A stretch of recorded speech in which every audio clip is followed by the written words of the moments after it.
It all started with a grin that didn't quite fit the moment. California Governor Gavin Newsom stepped up to the podium, glowing with the polish of a man rehearsed for television, not tragedy. Behind him, smoke still curled over the ashes of people's homes. Thousands gone, memories burned into nothing, and yet he smiled. Cameras rolled as he began to talk not about recovery, not about the grieving families, but about land use and development plans. The man spoke like he was at a tech summit, pitching innovation while his state lay in ruins. His words felt rehearsed, detached, eerily clean. Joe Rogan caught it immediately. The tone, the posture, the hollow excitement about speculators, while California literally burned. And when Rogan spoke about it on his podcast, the outrage exploded like dry brush in summer heat. Rogan didn't just call out hypocrisy, he tore straight through it. He mocked how Newsom smiled as though the devastation was a real estate opportunity instead of a human disaster. Then came the kill shot. "Nobody believes in that guy," Rogan said flatly. "He's a con man, a cardboard cutout of a human." That single phrase set the tone. To Rogan, Newsom wasn't a person anymore. He was an avatar of modern politics, perfectly polished, eternally rehearsed, utterly disconnected from real people. Rogan compared him to Trump and RFK Jr., flawed, maybe even chaotic, but undeniably real. Newsom, in contrast, looked like he'd been programmed to mimic empathy.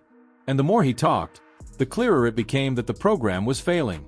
Greg Gutfeld joined the attack next, swinging in like a wrecking ball dressed in sarcasm.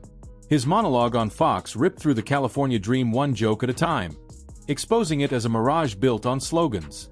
He pointed out the absurdity of Newsom calling homeless encampments unacceptable, when he was the one who made them normal, turning city sidewalks into red carpets for addiction, crime, and decay.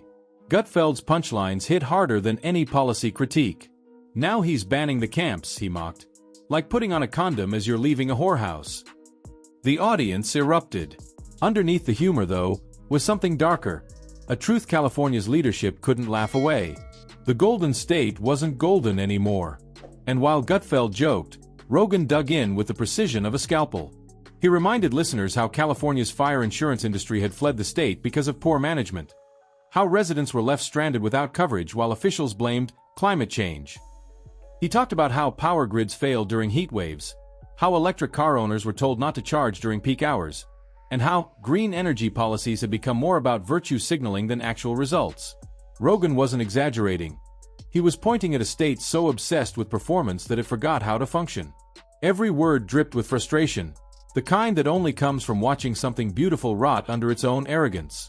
The contrast between these men and Newsom was night and day. Rogan, with his calm yet devastating tone, spoke like a man who had seen enough nonsense to last a lifetime. Gutfeld, with his rapid-fire wit, spoke like the voice of a fed-up audience tired of being gaslit. Together, they created a crossfire of reason and ridicule, and at the center of it stood Newsom, blinking under the lights, his trademark smile wilting into confusion. To them, he wasn't just a failed governor. He was a symbol of everything wrong with politics today. When Gutfeld replayed the clip of Newsom talking about speculators, he froze the frame. "Look at the wiggle," he said, half laughing, half disgusted. "He's smiling about opportunities while people sift through ashes." It was cruel, maybe, but accurate. Gutfeld painted him as a man incapable of empathy, someone who could step over tragedy as long as the cameras stayed on. And the more he mocked, the more the mask cracked. Viewers began to see what Rogan and Gutfeld saw, a man performing leadership instead of living it. The takedown didn't stop there. Newsom's attempt to pivot his image, launching a podcast to rebrand himself as not your typical politician, backfired spectacularly. Rogan called it a vanity project. Gutfeld called it a cry for attention. Both agreed it was absurd that amid wildfires and homelessness, the governor's top priority seemed to be his own PR campaign. Not a single mention of the fires. Not a word for the victims. Just a trailer full of slogans about new ideas and bold leadership. It was narcissism disguised as outreach, and people saw through it instantly. Then came the broader point, the one that cut to the core of California's crisis. Rogan argued that the state's problems weren't accidents. They were the direct results of policies born from ideology instead of logic. "Everything bad that's trickled into the White House started in California," Gutfeld declared, half joking but fully serious. "Every broken promise, Every failed experiment, it all started there. He wasn't wrong. From sky-high taxes to impossible housing costs, from tent cities to blackout warnings, California had become a warning label for the nation. And at the top of it all was Gavin Newsom, the face of decline dressed like a savior. When Rogan moved to Texas, he said it wasn't just for lower taxes or open spaces.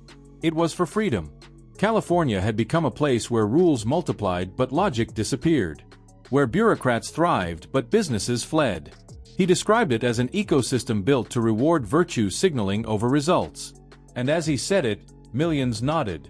They'd seen it too, the exodus of workers, the crumbling cities, the rising costs. Rogan didn't need to exaggerate. The evidence spoke louder than any opinion. Then Gutfeld delivered the comedic knockout. He looks like a cologne ad, he said, but governs like he's blindfolded in SimCity. It was the kind of line that could end a career if it weren't so painfully accurate. He mocked Newsom's climate obsession, the glossy campaigns about going green, while residents cooked by flashlight. He joked that California's carbon neutrality goal sounded noble until you realized nobody could afford to charge their electric cars. Every punchline hit a nerve because behind the laughter was truth. The policies weren't helping people. They were hurting them. And then came the whispers about the presidency. Newsom's rumored White House ambitions became Gutfeld's favorite target. He's running all right, Gutfeld said, grinning. Running from accountability. The audience roared. He compared Newsom's presidential hopes to franchising a restaurant that just failed 3 health inspections. Slick marketing, rotten foundation. Even Rogan, who rarely indulges in political theater, couldn't hide his disbelief. The idea that Newsom could run the country when he couldn't keep his own state's lights on was absurd. The final blows came fast. Both men exposed how Newsom cleaned up San Francisco only when China's Xi Jinping came to visit. Hiding homelessness, scrubbing streets, pretending the city was thriving. So he can clean it up, Rogan laughed. Just not for his own citizens. That line stuck like a scar. For years, people had watched California crumble while leaders insisted it was paradise. In one broadcast, that illusion evaporated. Rogan and Gutfeld didn't just roast Gavin Newsom, they dismantled the entire image that had shielded him for years. And by the end, it wasn't even about politics anymore. It was about authenticity versus performance. Rogan and Gutfeld represented 2 sides of the same coin, truth and satire. And together, they stripped away every ounce of Newsom's polish until nothing remained but a carefully lit image collapsing under its own weight. Newsom's problem wasn't that people hated him. It was that nobody believed him anymore. California was supposed to be the model, the shining example of progressive governance. Instead, it became a cautionary tale told by comedians and podcasters who once loved it. Rogan didn't shout. Gutfeld didn't rage. They simply told the truth with a smirk. And as the cameras faded, one thing became clear.